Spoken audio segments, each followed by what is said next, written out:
ஆப்கி அதாலத்தில் music director puppy Lahari மீது உள்ள குற்றச்சாட்டு. இவர் ராகங்களை திருடுகிறார். பப்பி லஹரி சார், நீங்க நூத்துக்கணக்கான சூப்பர் ஹிட் பாடல்களை கம்போஸ் பண்ணிருக்கீங்க. பிலிம் இண்டஸ்ட்ரியை சேர்ந்தவங்க சொல்றாங்க பப்பி லஹரி சார் ரொம்ப டேலண்ட் ஆனவர்னு. நீங்க பெரிய பெரிய பிலிம் ஸ்டார்ஸ்க்கு கம்போஸ் பண்ணிருக்கீங்க. 30,000க்கும் மேற்பட்ட பாடல்களோட ரெக்கார்ட்ஸ் இருக்கு. ஆனா மக்கள் சொல்றது என்னன்னா, பாட்டு கம்போஸ் பண்ணும்போது நீங்க உங்க மூளைய குறைவா பயன்படுத்தி திருடுறதுல தான் உங்க மூளையை அதிகமா பயன்படுத்துறீங்கன்னு சொல்றாங்க. நான் ஒரு மாடர்ன் மியூசிக்கை இந்தியாவுக்கு கொண்டு வர முயற்சி பண்ணேன். அதன் காரணமாக தான் டிஸ்கோ பீட், டிஸ்கோன்ற வேர்டை இந்தியாவுக்கு கொண்டு வந்தேன். இந்த டிஸ்கோ இந்தியாவுக்கு சம்பந்தப்பட்டது கிடையாது, இது வெளிநாட்டோடையது. நீங்க வெளிநாட்டை சேர்ந்ததை எடுத்துட்டு வந்துட்டீங்க. மைக்கேல் ஜாக்சன் ட்ராக்கையே திருடி இருக்கீங்க. மைக்கேல் ஜாக்சனுடைய அந்த பீட் அதே மாதிரி ஒரு சுச்சுவேஷன்ல மிதுன் சக்கரவர்த்தி மைக்கேல் ஜாக்சன் மாதிரி டான்ஸ் பண்ணுவாரு. அங்க நான் கீர்த்தனை வாசிக்க முடியாதுல்ல, பஜனையும் வாசிக்க முடியாது, அதே மாதிரி பாங்கடாவையும் வாசிக்க முடியாது. டிப்பிக்கல் ப்ரொடியூசர் டைரக்டர்ஸ்லாம் என்ன சொன்னாங்கன்னா, எங்களுக்கு மைக்கேல் ஜாக்சன் பீட் தான் வேணும்னாங்க. ஸோ அதுக்கேற்ற மாதிரி நான் மைக்கேல் ஜாக்சன் பீட் இந்தியாவுக்கு கொண்டு வந்தேன். அதுல வெற்றியடையவும் செஞ்சேன். மக்கள் உங்களை அதிக அளவு நேசிச்சாங்க. ஆனா அவங்களுடைய ஆதரவு அதிகமானதும் நீங்க அதிக அளவுல காப்பி பண்ண ஆரம்பிச்சிட்டீங்க.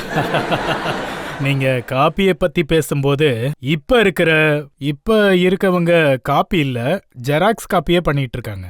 காப்பி இல்லாம நான் ஒரிஜினலா நிறைய மியூசிக்லாம் பண்ணியிருக்கேன். அத பத்தின லிஸ்ட் நான் உங்களுக்கு கொடுக்கறேன். அதுலயே உங்களுக்கு தெரியும் பப்பி லஹரி மேல சுமத்தப்பட்டிருக்கிற இந்த காப்பி கேட்ன்ற குற்றம். அது நீங்க ஒரிஜினல் லிஸ்ட சொல்லுங்க, நான் காப்பி லிஸ்ட சொல்றேன். கண்டிப்பா கண்டிப்பா. ஒரிஜினல் பாட்டு நீங்க கேட்டிருப்பீங்க, நான் சொல்றேன்.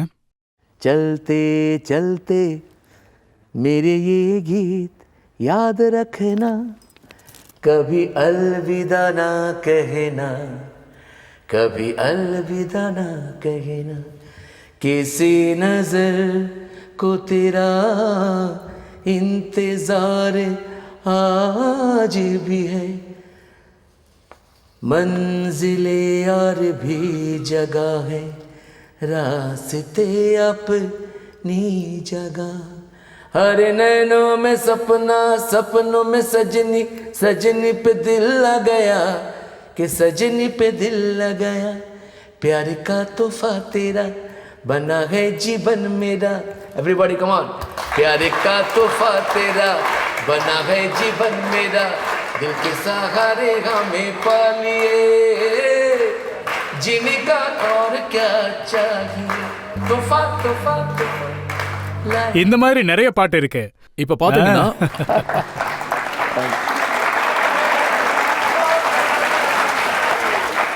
இந்த பாட்டு दूर दूर तुम रहे पुकारते हम रहे, चलते चलते இல்ல இல்ல, அத பத்தி என்டி வில்லியம்ஸோட பாட்டு.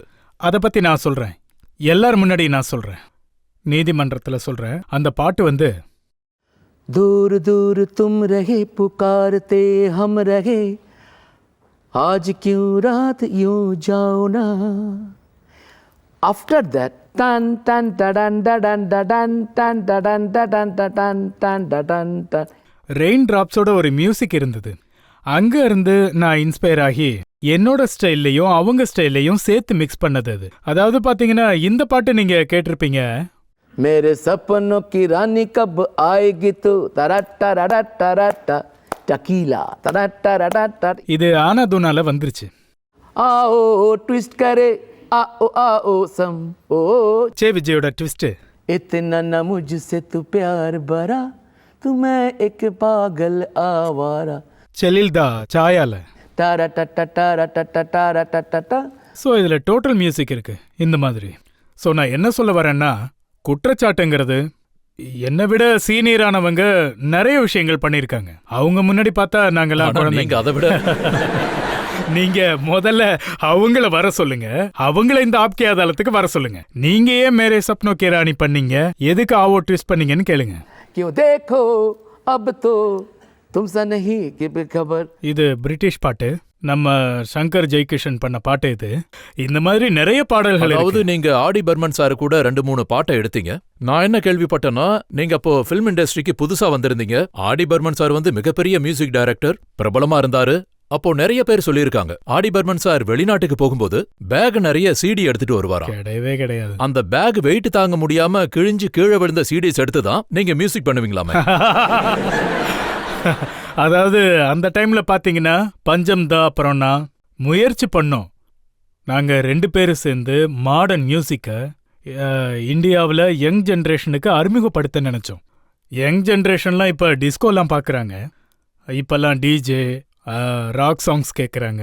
அந்த டைமில் ப்ராக்டிக்கலாக இது எதுவுமே இல்லை.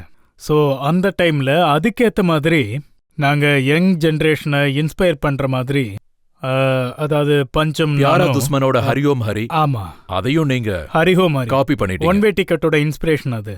லைக் மெஹபூபா ஷோலேல பஞ்சம் தான் பண்ணாரு. ஸோ இந்த மாதிரி பாட்டுகளில் வந்து நான் ஒரு காப்பி சொல்றேன், நீங்க எனக்கு பஞ்சம் தாவோட 2 காப்பி சொல்லுங்க.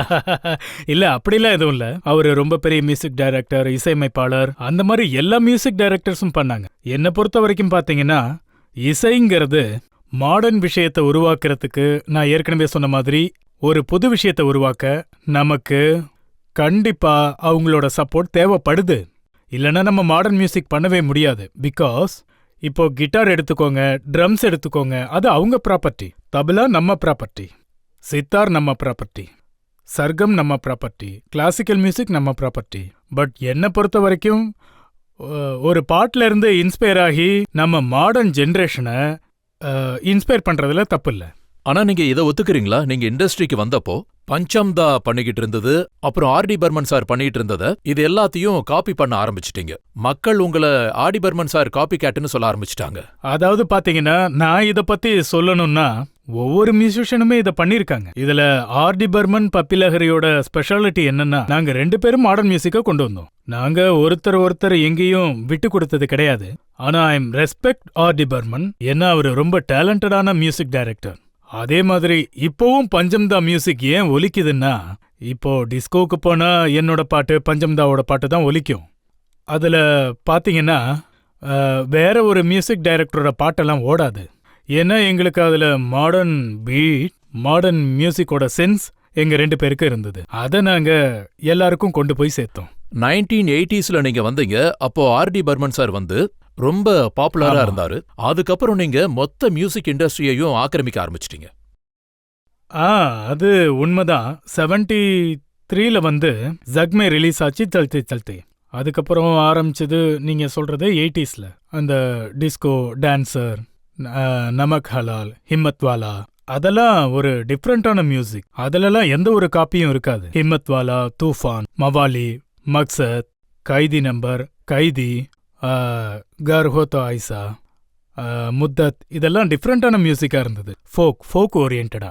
யார் பினா செயின் கஹாரே சாஹிப் படத்துல அது வந்து ஃபோக்ல இருந்து. நான் வந்து ஃபோக்ல இருந்து இன்ஸ்பயர் ஆகி 2 பாட்டு போட்டேன், 2மே சூப்பர் ஹிட். यार बिना चैन कहाँ रे, प्यार बिना चैन कहाँ रे, यार बिना चैन कहाँ रे, प्यार बिना चैन कहाँ रे, सोना नेकी चांदी नेकी यार तो मिला, अरे प्यार कर ले, अरे प्यार कर ले. ரொம்ப நன்றி.